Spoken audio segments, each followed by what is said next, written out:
In this module, you'll learn the steps on how and why you should outsource some of your tasks. As your business grows, time is your most precious asset, and it is more valuable than the money you are making. In the product launch model, creating a product is the most time-consuming phase. To mitigate this, you can outsource the job to freelancers or buy private label rights, PLR products. So I'm going to show you some sites to outsource your work, the do's of outsourcing, and finally, purchasing an existing PLR content. Whenever you want to outsource, you need to ensure you get the best freelancers to get the job done for you. To make it easier, my top two website picks are Fiverr.com and Upwork.com. First off, Fiverr.com, the largest marketplace for digital services, lets you buy or sell any services starting at a flat rate of $5 per service.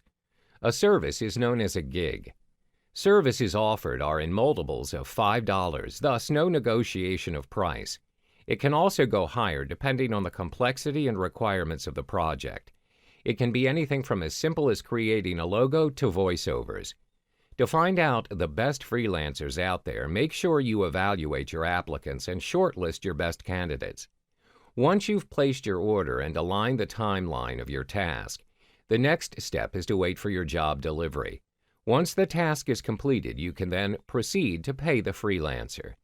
Next is Upwork.com. You can hire freelancers on an hourly basis or one-off depending on your project requirements. Upwork is unique because of its tracking tool. This tool makes it easier for you to track the progress of your project. You can use this tool to pay your freelancer based on their completion and timing. Another interesting feature of Upwork is inviting freelancers to your job posting. I advise to filter out the good and not so good applicants by sending them a message to understand if they can do the task. If you want to get to know them better, you may proceed with a phone, chat, or video interview. But usually, approving them online by evaluating their portfolio is sufficient.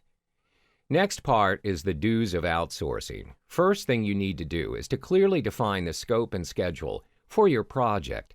Keep in mind, most successful outsourced projects derives from a clear statement of what the client wants to accomplish.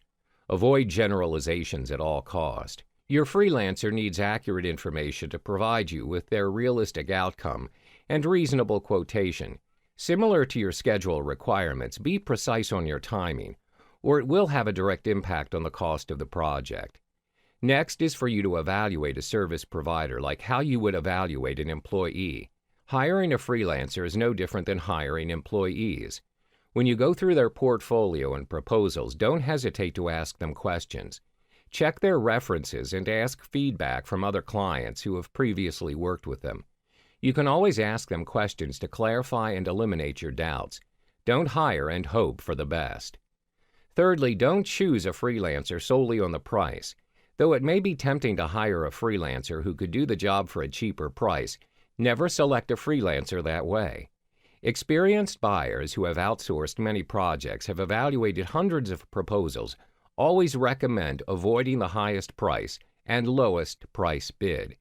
Buyers usually report their successful projects when the freelancers offered a balance between good value and quality projects. If you're still uncertain of their capabilities, you may consider asking them to do a paid mock-up or provide you with a basic outline of the work plan. Finally, you are to pay your freelancers based on a clearly defined project milestone. Having scheduled checkpoints is an easy way to ensure you meet your deadline realistically and the final project meets quality standards. Let me give you a guideline. You pay the freelancers 50% down payment and the final 50% upon completion of the project. This is for simple, straightforward jobs that can be completed easily.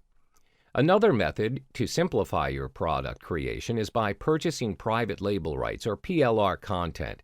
It's a type of product which permits buyers to rebrand the content under their own name and brand. However, the downside of PLR products is its relatively low cost with wider affordability. It means many people will most likely have the same product with the same rights as you. You need to repurpose or repackage it before reselling or making it a part of your business.